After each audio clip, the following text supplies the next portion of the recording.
ఎప్పటి నుంచో video upload చేద్దాం అనుకుంటున్నాను, కానీ లాస్ట్కి కుదిరింది.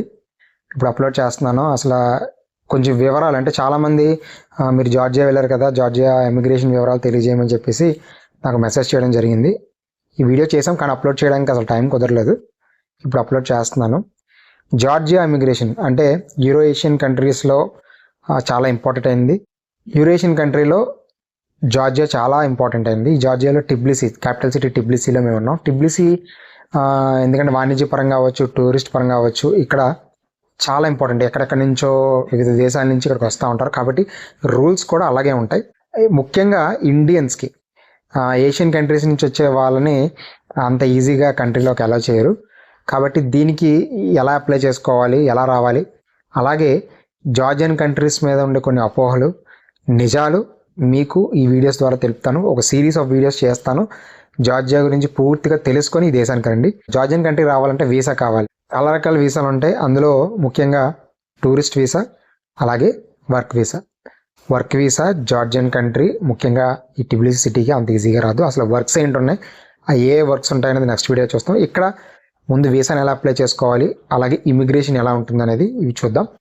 ఫస్ట్ థింగ్, వీసా అప్లై చేసుకోవాలి. జార్జియన్ కంట్రీకి వీసా అప్లై చేసుకోవాలంటే ఒక వెబ్సైట్ ఉంది, ఈ వీసా వెబ్సైట్ ఉంది. ఆ వెబ్సైట్ లింక్ ఇక్కడ మీకు కిందన డిస్క్రిప్షన్లో ఇస్తాను, అలాగే కింద మీకు ఈ వీడియోలో ప్లే అవుతూ ఉంటుంది, అది చూడండి. ఆ లింక్ క్లిక్ చేయగానే అందులో ముఖ్యంగా మీకు కావాల్సింది ఏంటంటే చాలా ఈజీ. యాక్చువల్గా ఈ వీసా పొందడం చాలా ఈజీ జార్జియన్ కంట్రీకి, కానీ ఆ వీసా వచ్చిన తర్వాత ఎంట్రీ అవ్వడమే కష్టం. వీసా చాలా ఈజీగా ఇచ్చేస్తుంది కంట్రీ, కానీ అంత ఈజీగా అలో చేయదు అనమాట.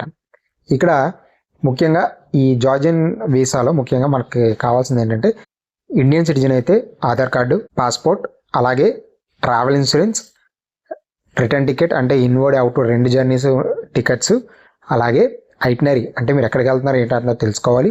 దాంతోపాటు హోటల్ బుకింగ్స్, మీరు ఎన్ని రోజులైతే ఇక్కడ ఉండాలనుకుంటున్నారో అన్ని రోజులు హోటల్ బుకింగ్స్ ముందే బుక్ చేసుకోవాలి. దాంతోపాటు చాలా ఇంపార్టెంట్ అనేది $1000 కంటే ఎక్కువ అమౌంట్ మీ చేతిలో ఉండాలి.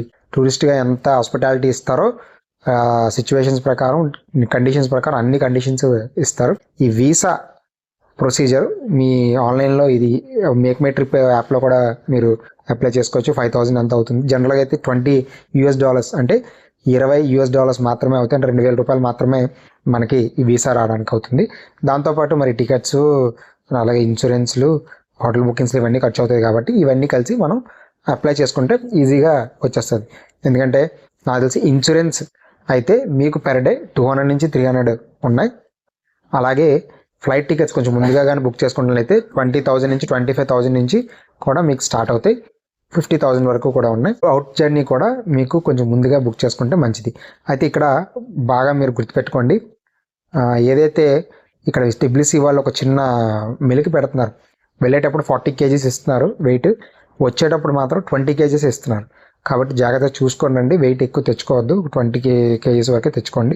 కాబట్టి రిటర్న్ వచ్చేటప్పుడు అవుతుంది. అలాగే ఇన్వర్డ్ జర్నీ, అవుట్వర్డ్ జర్నీ అంటే ఇండియా నుంచి టిబ్లిసీ రావడం తక్కువ ఖర్చు అవుతుంది, కానీ టిబ్లిసీ నుంచి ఇండియా వచ్చేసరికి డబల్ టికెట్ అవుతుంది.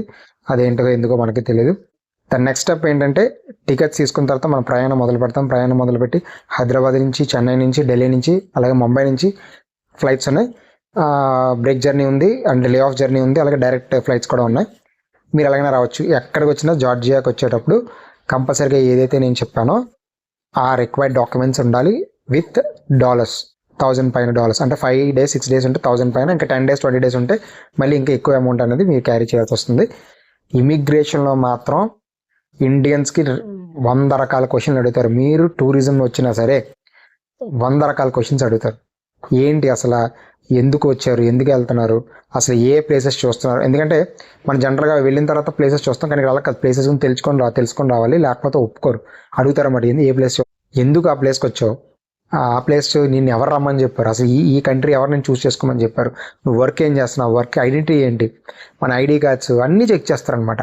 అంటే మనం ఎక్కడ వర్క్ చేస్తున్నామో వాళ్ళకి క్లారిఫై చేసుకొని మనకి అంటే వాళ్ళకి నమ్మకం కుదరాలి. వీడు ఓకే వెళ్తే కంట్రీలోంచి మళ్ళీ బయటకు వెళ్ళిపోతాడు అని నమ్మకం వదులుతాడు. ఎందుకంటే మేము వెళ్ళేటప్పుడు చాలామందిని ఒక 5 to 10 members వరకు డిపోర్ట్ చేస్తాడనమాట. వాళ్ళ దగ్గర అన్నీ ఉన్నాయి, డాక్యుమెంట్స్ అన్నీ ఉన్నాయి, బట్ వాళ్ళు క్వశ్చన్స్ అడిగేటప్పుడు సరిగా సమాధానం చెప్పేసరికి పంపించేస్తారు. కాబట్టి జార్జియన్ కంట్రీకి వచ్చేటప్పుడు చాలా జాగ్రత్తగా మాట్లాడే విధంగా రండి. ఎందుకంటే కొన్ని టూరిజం కంట్రీస్కి లాంగ్వేజ్తో ఇబ్బంది ఉండదు, కానీ ఇక్కడ మాట్లాడాలి. కాబట్టి మీతో పాటు ఎవరైనా ఇంగ్లీష్ మాట్లాడే వాళ్ళని కొంచెం తెచ్చుకోండి, వాళ్ళు మాట్లాడితే ఓకే. కానీ ఇంకొకటి ఏంటంటే ఇక్కడ జార్జియన్ లాంగ్వేజ్ ఎక్కువ మాట్లాడతారు, జార్జియా ఎక్కువ మాట్లాడతారు, ఇంగ్లీష్ చాలా తక్కువ, ఒక 30% మాట్లాడతారు. ఇక్కడ బోట్స్ కానీ లేకపోతే మీరు ఏదైనా సూపర్ మార్కెట్కి వెళ్తే కానీ అన్ని జార్జియన్ లాంగ్వేజ్లోనే ఉంటాయి తప్ప ఏది ఇంగ్లీష్ లాంగ్వేజ్లో ఉండదు. ట్రాన్స్లేటర్ యూజ్ చేసి ఏదో మా పాటలు మేము పడుతున్నాం, కానీ వచ్చేటప్పుడు చాలా జాగ్రత్తలు తీసుకోండి. అయితే ఇది ఈ వీసా ప్రొసీజర్. అలాగే వర్క్ వీసా ఉంటుంది. ఆ వర్క్ వీసా మేము వచ్చిన వర్క్ వీసా ప్రొసీజర్ ఏంటి అనేది నెక్స్ట్ వీడియోలో చెప్తాను. ఎందుకంటే వర్క్ వీసా అనేది సపరేట్ ప్రొసీజర్ ఉంటుంది. అలాగే చాలామందికి అపోహ ఉంది, ఇక్కడ ఎన్ని జాబ్స్ ఏవి ఉన్నాయి, జాబ్స్ ఎలా ఉంటాయి, ఏంటి, ఎవరెవరికి జాబ్స్ ఉంటాయి, ఇవన్నీ కూడా నెక్స్ట్ వీడియోలో మీకు క్లియర్గా ఎక్స్ప్లెయిన్ చేసి చెప్తాను. ఇక్కడ ఇంకొకటి ఏంటంటే మీరు వచ్చేటప్పుడు డాలర్స్లో మార్చుకుంటారు కదా, దయచేసి మీరు ఎయిర్పోర్ట్ ఎక్స్చేంజ్లో మాత్రం మార్చుకోవద్దు, బయటే మార్చుకోండి, బయట లోకల్ మార్కెట్లోనే మార్చుకోండి. ఇక్కడ మీరు హైదరాబాద్లో కానీ ఇండియాలో కానీ మార్చుకుంటే చాలా ఎక్కువ తీసేసుకుంటున్నారు. ఎందుకంటే మేము మార్చుకునేటప్పుడు అక్కడ మీకు ఈ వీడియోలో చూపిస్తాను చూడండి, ఈ వీళ్ళు ఏం చేశారంటే దగ్గర దగ్గర 105 రూపీస్ కలెక్ట్ చేసేస్తారు మా దగ్గర. అండ్ దాంతోపాటు ఇక్కడికి వచ్చిన తర్వాత కూడా మీరు జాగ్రత్త, అంటే ఎయిర్టెల్ మీరు యూజ్ చేసినట్లయితే కొత్త సిమ్ ఏం తీసుకోకర్లేదు, దాన్ని హ్యాపీగా రీఛార్జ్ చేసుకొని రోమింగ్ రీఛార్జ్ చేసుకొని వాడుకోవచ్చు. ఇక్కడ సిగ్నల్ చాలా బాగుంటుంది, కానీ వైఫై ఎక్కడ పడితే అక్కడే ఉంటుంది అనమాట. టిబ్లిసీ లవ్స్ యూ అని చెప్పేసి ఒక వైఫై నేమ్ మీద వైఫై కంప్లీట్గా ఉంటుంది, కాబట్టి మీరు యూజ్ చేసుకోవచ్చు. ఆ ప్రాబ్లం లేదు. మీరు ఎక్కడ అకామిడేషన్ తీసుకున్నా వైఫై అనేది కాంప్లిమెంటరీగా ఉంటుంది. కాబట్టి జనరల్గా కొత్త సిమ్ తీసుకోవాలనే ఉద్దేశంతో రావద్దు. అంటే పూర్తిగా ఉండాలి, ఎక్కువ రోజులు ఉండాలంటే తీసుకొని తప్ప నార్మల్గా అయితే ఎయిర్టెల్ సిమ్ అయితే సరిపోతుంది, ఇక జియో కూడా పనిచేయదు. కాబట్టి ఎక్స్చేంజ్ చేసుకునేటప్పుడు ఎయిర్పోర్ట్లో ఇండియాలో ఎక్స్చేంజ్ చేసుకోవద్దు. కావాలంటే ఇక్కడికి వచ్చి ఇంకొక ముఖ్యమైన ఇంపార్టెంట్ నోట్ ఏంటంటే వీసా కార్డ్, అంటే మనకి యాక్సిస్, ఎస్బీఐ, ఐసిఐసి మనకి ఐటీఎం కార్డ్స్ వాడతాం కదా మన బ్యాంక్ కార్డ్స్, దానిలో వీసా కార్డ్స్ అని ఉంటుంది. అంటే మీకు కింద రూపే కార్డ్ కింద వీసా ఉంటుంది. వీసా కార్డ్ కానీ ఉంటే మీరు ఇంకా హ్యాపీగా ఏది చేయక్కర్లా, హ్యాపీగా కార్డు ఇక్కడ తీసుకొచ్చేసి మీరు ఎక్కడ సూపర్ మార్కెట్లో కానీ ఎక్కడ కానీ స్వైప్ చేస్తే ఛార్జెస్ ఏమీ పడవు, ఎంత ఉందో అంతా కట్ అవుతుంది. కాబట్టి ఇది చాలా అడ్వాంటేజ్ ఇక్కడ వీసా కార్డ్స్ ఉన్న వాళ్ళందరికీ.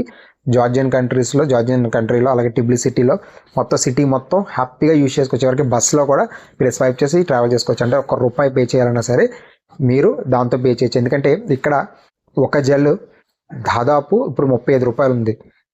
కాబట్టి దాన్ని మళ్ళీ మార్చేటప్పుడు ఎక్స్చేంజ్ ఛార్జెస్ అని ఇవన్నీ చాలా కట్ చేసేస్తారు. కాబట్టి కొంచెం మార్చుకోండి, కొన్ని కార్డులో ఉంచుకోండి, హ్యాపీ కార్డులో ఉన్నా సరే చూపించుకోవచ్చు, ప్రాబ్లం ఉండదు. లేదా డాలర్స్ చేంజ్ చేసుకున్నా సరే అది బయట డాలర్స్ చేంజ్ చేసుకొని ఇక్కడికి వచ్చిన తర్వాత ఎక్స్చేంజ్ చేసుకోండి, 0 కమిషన్ ఉంటుంది, ప్రాబ్లం అయితే ఉండదు. చాలామంది ఫ్రాడ్ ఏజెంట్స్ ఉన్నారు, అది ఇక్కడ కూడా ఉన్నారు. ఎందుకంటే చాలామంది ఇక్కడ నుంచి ఆపరేట్ చేస్తూ ఈ లోకల్ ఏరియా నుంచి ఆపరేట్ చేస్తూ చాలామందిని ఇబ్బంది పెడుతున్నారు. అలాగే జెన్యున్ కూడా ఉన్నారు. ఆ ఎవరు ఏంటి అనేది పూర్తి వివరాలు మీకు నెక్స్ట్ వీడియోలో ఉంటాను. ఇది ఇమిగ్రేషన్ గురించి వివరాలు. అలాగే బయటకు వచ్చిన తర్వాత మా అనుభవాలు ఉన్నాయి, మేము మోసపోయిన కూడా అనుభవాలు ఉన్నాయి, అవి కూడా నెక్స్ట్ వీడియోలో చెప్తాం. అంతవరకు బై బై.